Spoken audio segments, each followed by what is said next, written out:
Hello friends, आज हम evidence act में बहुत ही इंपॉर्टेंट टॉपिक पढ़ने जा रहे हैं, अकॉम्प्लिस। ये हमारा एविडेंस एक्ट का लेक्चर नंबर 58 है। अकॉम्प्लिस होता कौन है?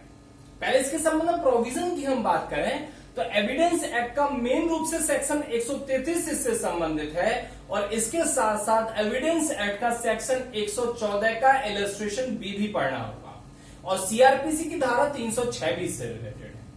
हम बात करें अकॉम्प्लिस होता कौन है, इसकी डेफिनेशन क्या है, तो इसकी डेफिनेशन एविडेंस एक्ट में नहीं दी हुई है। तो फिर एविडेंस को अकॉम्प्लिस कौन होगा?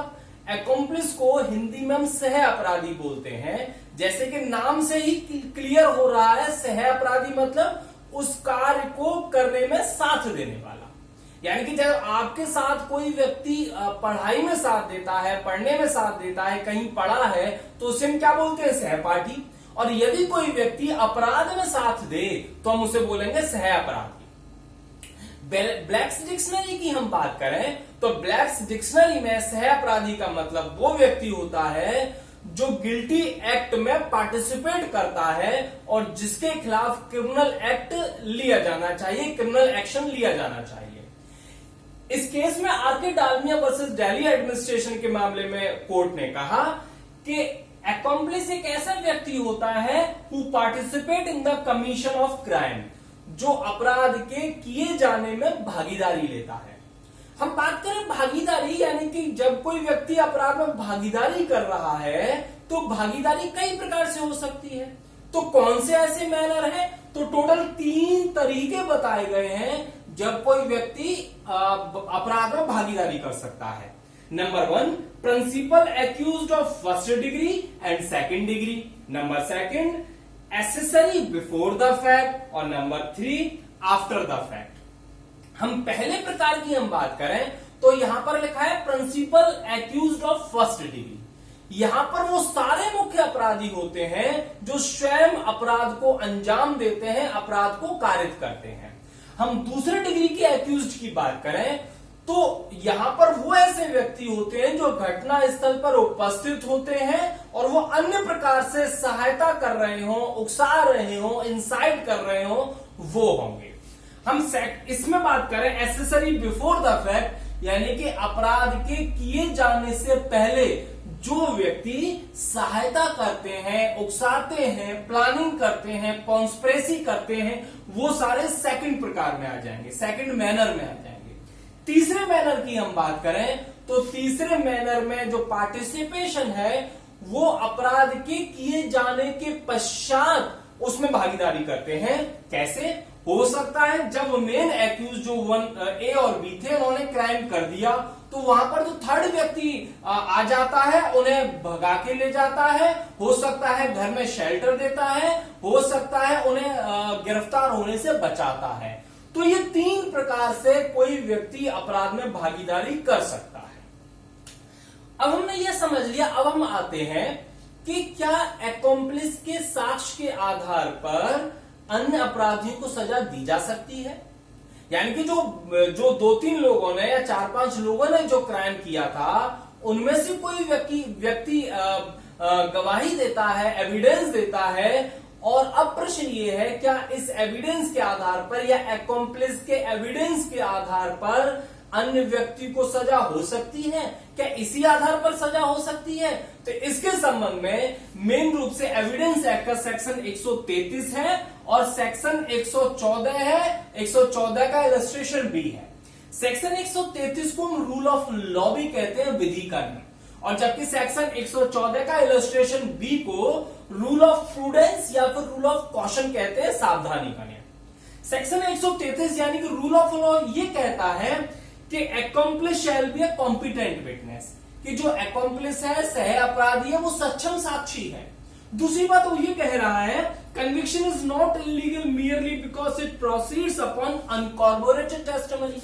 दूसरी बात उन्होंने कही कि यदि अकॉम्प्लिस के साक्ष्य के आधार पर अन्य व्यक्तियों को सजा हो रही है तो ये अविधिमान्य नहीं हो जाएगा इस आधार पर कि आपने इसके साक्ष्य की अन्य साक्ष्य से संपुष्टि नहीं कराई। यानी कि सेक्शन 133 2-3 बात कह रहा है। नंबर 1 वो ये बोल रहा है कि अकॉम्प्लिस सक्षम साक्षी होता है। नंबर 2, अकॉम्प्लिस के साक्ष्य के आधार पर ही सजा दी जा सकती है। और नंबर 3, यदि अकॉम्प्लिस के साक्ष्य की अन्य साक्ष्य आपने यदि संपुष्टि नहीं कराई तो दोष सिद्धि अवैध नहीं होगी, कन्विक्शन इलीगल नहीं होगा। सेक्शन 114 की हम बात करें, रूल ऑफ कॉशन की बारे में बात करें, तो वो ये कहता है accomplish is unworthy of credit, कि जो आपका सह अपराधी है वह विश्वास का योग नहीं है, विश्वास का पात्र नहीं है। आगे ये बोल रहा है unless he is corroborated by material particulars, जब तक कि इसकी अन्य साक्ष्यों से संपुष्टि ना करा ली जाए। तो 2-3 चीज उन्होंने बोली कि जो अकॉम्प्लिस है विश्वास का पात्र नहीं है।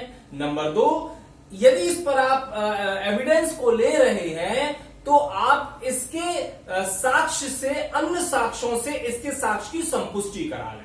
यानी कि सेक्शन 114 ये कहना चाह रहा है कि जो अकॉम्प्लिस है, यानी कि सह अपराधी है, वह विश्वास का योग नहीं है, मात्र इसके आधार पर कोर्ट को विश्वास नहीं करना चाहिए, सजा नहीं दी जानी चाहिए, कोर्ट को अन्य साक्ष्यों को भी देखना चाहिए। और जब अन्य साक्ष्य मिल जाते हैं, संपुष्टि हो जाती है, तब सजा दी जा सकती है। यानी कि 133 और 114 में कुछ विरोधाभास सा प्रतीत होता है, क्योंकि 133 ये कह रहा है कि कॉर्पोरेशन यानी कि संपुष्टि आवश्यक नहीं है अन्य साक्ष्यों की, और सह अपराधी कॉम्पिटेंट विटनेस है। जबकि सेक्शन 114 ये कह रहा है, सेक्शन 114 ये कह रहा है कि विश्वसनीय नहीं है, अन्य साक्ष्यों से पहले संपुष्टि करा लो, तब आप इस पर विश्वास करना। तो जो विरोधाभास प्रतीत हो रहा है, आप क्या निष्कर्ष निकालें? क्या इसके साक्ष्य पर हम सजा दे सकते हैं या नहीं दे सकते? तो इसके संबंध में 2-3 केसेस हैं, इन्होंने इन दोनों सेक्शन को समझाने का प्रयास किया। पहले हम बात करते हैं Daddu versus state of Maharashtra की। तो इस मामले में कोर्ट ने कहा कि there is no contradiction between section 133 और सेक्शन 114, यानी कि सेक्शन 133 और सेक्शन 114 के इलस्ट्रेशन बी में कोई विरोधाभास नहीं है। आगे कोर्ट ने कहा court if think may presume and this presumption is not conclusive. Court ने कहा कि जो सेक्शन 114 की हम बात कर रहे हैं, वहां पर न्यायालय उपधारणा कर सकता है, और जो 114 की जो उपधारणा है वो निश्चायक नहीं है। कोर्ट ने आगे कहा कि अकॉम्प्लिस एक कॉम्पिटेंट विटनेस होता है, और इसके आधार पर अकॉम्प्लिस के साक्ष्य के आधार पर सजा दी भी जा सकती है। कोर्ट ने आगे भी कहा इवन देन कोर्ट में प्रिज्यूम, इसके बावजूद भी कोर्ट ये उपधारणा कर सकता है कि जो अकॉम्प्लिस है वह अनवर्दी इन क्रेडिट है, जब तक कि इसके साक्ष्य की अन्य साक्ष्यों से संपुष्टि न करा ली जाए। कोर्ट ने आगे कहा to rely upon evidence of accomplice may be dangerous, कि केवल आप अकॉम्प्लिस के एविडेंस पर रिलाई कर रहे हो तो ये खतरनाक भी हो सकता है। नेक्स्ट केस की हम बात करें, भुवरी Sahu versus emperor, 1949 Privi council का केस है। तो इस मामले में प्रीवी काउंसिल ने कहा कि it is not illegal to act upon uncorroborated evidence of accomplice, यानी कि आप अकॉम्प्लिस एविडेंस को ग्रहण कर रहे हो, यद्यपि उसकी संपुष्टि नहीं है, और बिना संपुष्टि के सह अपराधी के साक्ष्य को ग्रहण करना कोई इलीगल नहीं है। यानी कि यहां पर भी 133 के बारे में कहा कि इलीगल तो नहीं है। कोर्ट ने कहा it is a rule of prudence, ये जो आपका जो सावधानी का नियम है जो सेक्शन 114 में बताया गया है, सो यूनिवर्सली फॉलोड, इस प्रकार से यूनिवर्सली फॉलोड किया जा रहा है as it amount almost to rule of law, कि जो रूल ऑफ कॉशन था वह लगभग रूल ऑफ लॉ सा बन गया है। And it is unsafe to act on the evidence of accomplice unless corroborated. Court ने यह भी कहा केवल अनकॉर्बोरेटेड एविडेंस के आधार पर उस पर रिलाई करना अनसेफ हो सकता है। नेक्स्ट केस की हम बात करें, Madan Mohan versus state of Punjab के मामले में भी कोर्ट ने कहा कि यहां पर भी रूल ऑफ जो कॉशन है, यानी कि सेक्शन 114 के नियम को ध्यान में रखना चाहिए। एक और केस था VC Shukla versus Delhi administration के मामले में कोर्ट ने कहा that rule of caution should be adopted, कि रूल ऑफ कॉशन यानी कि सावधानी के नियम को अपनाया जाना चाहिए जब भी कोर्ट अकॉम्प्लिस के एविडेंस को ग्रहण कर रहा हो। यानी कि सेक्शन 133, 114 का हमने अध्ययन किया और सारे 3-4 केस पढ़े। तो हमें 2-3 चीज मालूम पड़ी। नंबर 1, जो अकॉम्प्लिस है वो कॉम्पिटेंट विटनेस है, केवल इसके साक्ष्य के आधार पर यदि सजा हो जाती है, यदि दोष सिद्धि हो जाती है तो वो दोष सिद्धि इलीगल नहीं है। और दूसरी बात ये समझ में आई कि सजा तो हो सकती है परंतु कोर्ट को सावधानी के नियम को ध्यान में रखना चाहिए, क्योंकि जो अकॉम्प्लिस है खुद ही अपराधी है, खुद उसी जगह से आया है और हो सकता है वह अपने गिल्ट को ना बताए और सारा का सारा दोष उन पर मर दे। तो कोर्ट को सावधान रहना चाहिए और सेक्शन 1 से 14 के नियम को पालन करना चाहिए, अर्थात अन्य साक्ष्यों से इसकी संपुष्टि भी करानी चाहिए। तो निष्कर्ष ये निकला कि अब जो प्रैक्टिकल में चल रहा है वो ये है कि कोर्ट बिना संपुष्टि के सजा नहीं देते।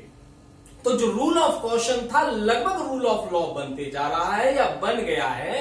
तो ये था हमारा अकॉम्प्लिस।